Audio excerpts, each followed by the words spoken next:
బుల్లారం నిరంజన్ గారు నమస్తే. ముందుగా ఈరోజు ఇక్కడ ప్యానల్లో ఉండే పెద్దలకు అదేవిధంగా సార్కి నా నమస్కారాలు, ప్రేక్షకులకు నమస్కారాలు. ఈరోజు బీసీ బంధు అంటే ఇది తెలంగాణ యావత్ తెలంగాణలో ఉండే ప్రతి ఒక్క బీసీ బిడ్డ ఆనంద క్షణాలు అని చెప్పాలి. అదేవిధంగా ఈరోజు మనం అనుకుంటున్నాం గత 75 ఏళ్ళ నుంచి రాలేదు, అది చేయలేదు, ఇది లేదు. ఆనాడు పోరాడినా ఈనాడు పోరాడినా బీసీలకు ఇచ్చేది బీసీ వాళ్ళు పోరాడితేనే ఇచ్చేది తత్వంగా ఉంది అని చెప్పేసి నేను స్పష్టంగా చెప్తున్నా. ఇక్కడ జూలూరి గౌరీశంకర్ చెప్పిన శ్రమజీవులం, సంపదల సృష్టికర్తలం, సమాజాన్ని నడిపే బతుకు చిత్రాలం అని చెప్పేసి గౌరీ శంకర్ గారు ఒక పోయట్రీ రాశారు. ఇక్కడ ఈ రాష్ట్రంలో కానీ ఈ దేశంలో కానీ బీసీల గురించి పోరాడే వ్యక్తులు ఉంటే వాళ్ళను వివిధ ఇబ్బందులు పెట్టి పోలీసుల రూపంలో అదేవిధంగా జ్యుడిషియల్ కానీ ఐటీ ఈడీలు అని చేసేసి చాలామందిని గత టీఆర్ఎస్ ప్రభుత్వం చేసిన విధానాలను మనం ఎన్నోసార్లు తెలుసుకోవచ్చు. అదేవిధంగా బీజేపీ పార్టీ కానీ కాంగ్రెస్ పార్టీ కానీ కొందరు వ్యక్తులు కొన్ని వాళ్ళ యొక్క స్వార్థపూరిత వాళ్ళకు బీసీ బిడ్డలను అణిచివేశారు. అట్లాంటి తరుణంలో ఈరోజు బీసీలు ప్రతి ఒక్క ఉద్యోగులు అదేవిధంగా ప్రతి శాఖలో ఉండే వ్యక్తులు ప్రతి ఒక్కరు స్వచ్ఛందంగా వచ్చి ఈరోజు తెలంగాణలో ఉండే బీసీ బిడ్డలు ముందుకొచ్చి రోడ్ల మీదకి వచ్చి ఈరోజు ధర్నాలు బంద్కు స్పష్టంగా వాళ్ళ యొక్క వ్యక్తిగతంగా వాళ్ళ యొక్క విధానాలను వ్యక్తపరచడం అనేది చాలా ఆనందకరంగా ఉంది. ఎందుకంటే గత 75 ఏళ్ళు అని చెప్పేసి అంటున్నారు బీజేపీ పార్టీ కానీ టీఆర్ఎస్ పార్టీ కానీ. ఈరోజు వరకు వాళ్ళు ఏం చేసిందని ఒకసారి ఆత్మవిమర్శన చేసుకోవాలి. ఎందుకంటే ఈ బీసీ బిడ్డలకు వాళ్ళకు ఒక మేనిఫెస్టో ఏం రూపం చేశారు, అదేవిధంగా ఈ బీసీల కోసం ఏం పదవులు ఇచ్చారు, చట్టసభల్లో ఎన్ని పదవులు ఇచ్చారు, అదేవిధంగా ఈ చట్టసభలతో పాటు స్థానిక ఎలక్షన్స్లో వాళ్ళ మేనిఫెస్టోలో ఏం పెట్టారు, స్థానిక ఎలక్షన్స్లో మేము రిజర్వేషన్ ఏమి ఇస్తారు అనేది కూడా ఈ స్వతంత్ర టీవీ నుంచి ఒకసారి ఆలోచించాల్సిన తరుణం ఈరోజు బీసీ బిడ్డలు అదేవిధంగా అగ్రకులాలు ఉండే వ్యక్తులు కూడా ఆలోచించాలి.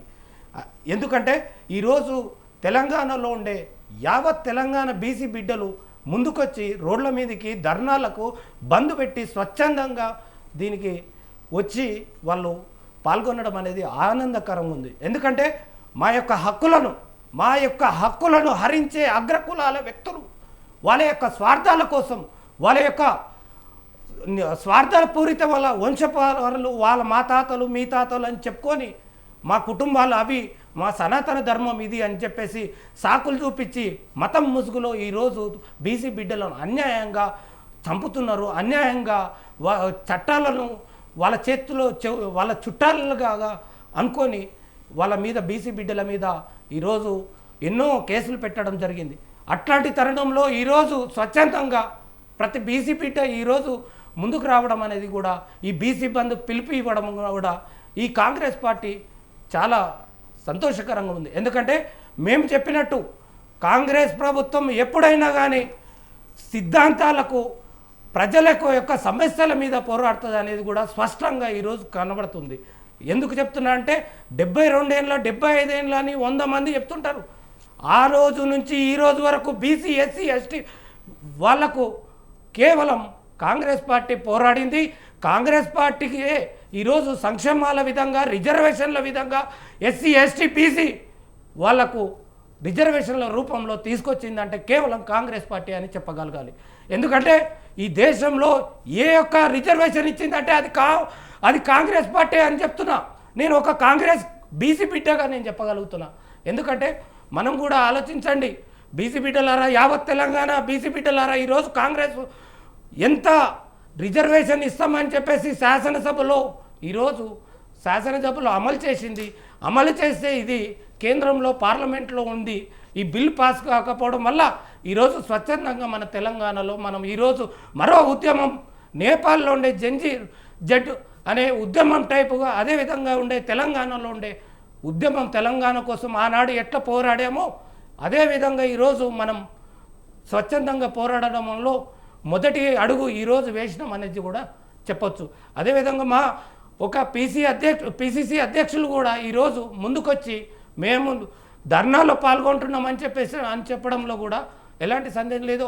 అదేవిధంగా మా బీసీ బిడ్డగా పిసిసి మహేష్ గారు అదేవిధంగా ముఖ్యమంత్రి గారు కూడా ఈరోజు హర్షాస్పదంగా దీనికి బంధుకు పిలిపియడం జరిగింది. కానీ ఈరోజు మిగతా పార్టీలు ఎట్లాంటి స్వచ్ఛందంగా అంటే ఇక్కడ ఏమవుతుంది అనేది కూడా బీసీ బిడ్డలు, తెలంగాణలో ఉండే బీసీ బిడ్డలు ఈ స్వతంత్ర టీవీ నుంచి కూడా తెలుసుకోవాల్సిన అవసరం ఉంది.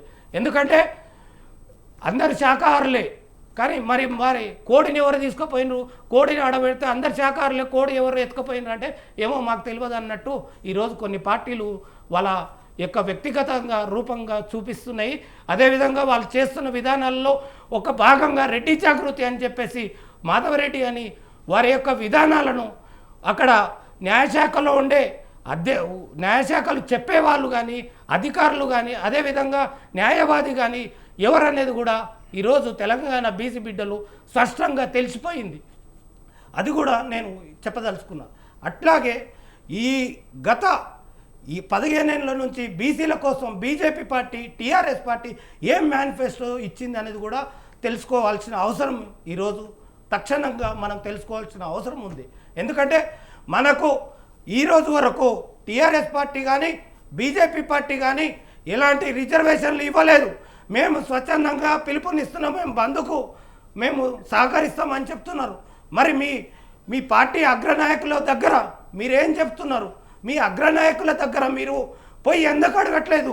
బీసీ బిడ్డలు కానీ అదేవిధంగా బీజేపీ పార్టీలో ఉండే టీఆర్ఎస్ పార్టీలో ఉండే అగ్రనాయకులు ఈరోజు ఎందుకు అడగట్లేదు అనేది కూడా స్పష్టంగా బీసీ బిడ్డలు అడుగుతున్న తరుణం ఈరోజు మొదలైంది.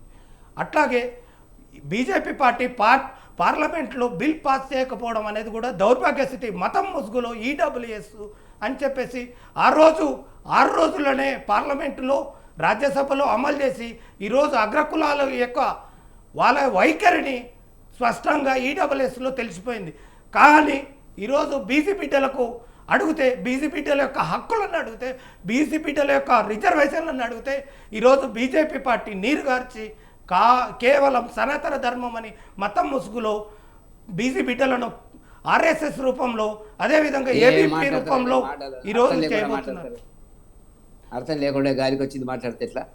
చాలా సమస్య ఏంది, మాట్లాడుతున్నది ఏంటి? కులాల పంచాయతీ ఇక్కడ వెంకరెడ్డి గారు బీసీ కులాలను అనగాల్సిందే మీ బీజేపీ పార్టీ అంటే మీరు అది కూడా అర్థం చేసుకోవాలి.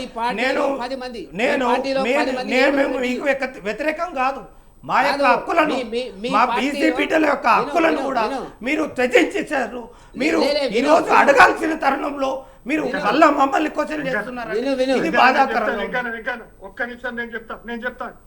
అయితే నిరంజన్ గారు కాంగ్రెస్ చరిత్ర తెలిసి మాట్లాడితే బాగా, ఈ రోజు కాంగ్రెస్ అనేది విలను, ఆ విలన్ మీద ఎన్ని పార్టీలు ఏర్పాటైనాయని భారతదేశంలో ఈ ప్రాంతీయ పార్టీలు ఏం అవసరం అండి? భారతీయ జనతా పార్టీ ఎందుకు ఏర్పాటైందని ఇవి తెలుసుకోవాలి మీరు. ఇవన్నీ భారతీయ జనతా పార్టీ ఆర్ఎస్ఎస్ రూపంలో సనాతన ధర్మం కోసం కొట్టిందండి. మీరు ఇంకా అర్థం కావట్లేదు. ఈ తెలంగాణ కాదు, యావత్ భారతదేశంలో ఈ రోజు కోటి మంది ఆర్ఎస్ఎస్ కార్యకర్తలు అవుతున్నారంటే కేవలం మా బీసీ బిడ్డలని అన్యాయంగా పొట్టలు పెడుతున్నారు. కేవలం మతం ముసుగులో ఈ రోజు చేస్తున్నారు అనేది చెప్తున్నారు. కాలేల్కర్ కమిషన్ వేసింది ఎవరు, ఏపించింది ఎవరు తెలుసా మీకు? తెలుసండి. కూడా నేను చెప్పమంటావా? మంటలు కానీ ఎవరు పెట్టిర్రు? అవునండి. ఈ రోజు మీ బీఆర్ఎస్ పార్టీ, బీజేపీ పార్టీ మీ అధ్యక్షులు ఎక్కడ పోయినరు? మీ పార్టీ అధ్యక్షులు ఈ రోజు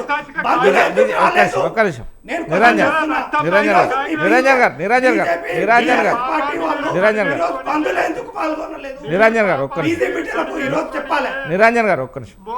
విజయ క్షత్రియ గారు పార్టీలను గెలవలేక ఈ రోజు మీరు ఈ బీసీల పుణ్యాన మళ్ళా గద్దెనెక్కుదామని తీసుకొచ్చినటువంటి క్షమాపణ ఉద్యమం ఇది. అయినా కూడా మేము మిమ్మల్ని ప్రజల ముఖం చూసి మీకు మద్దతు నేను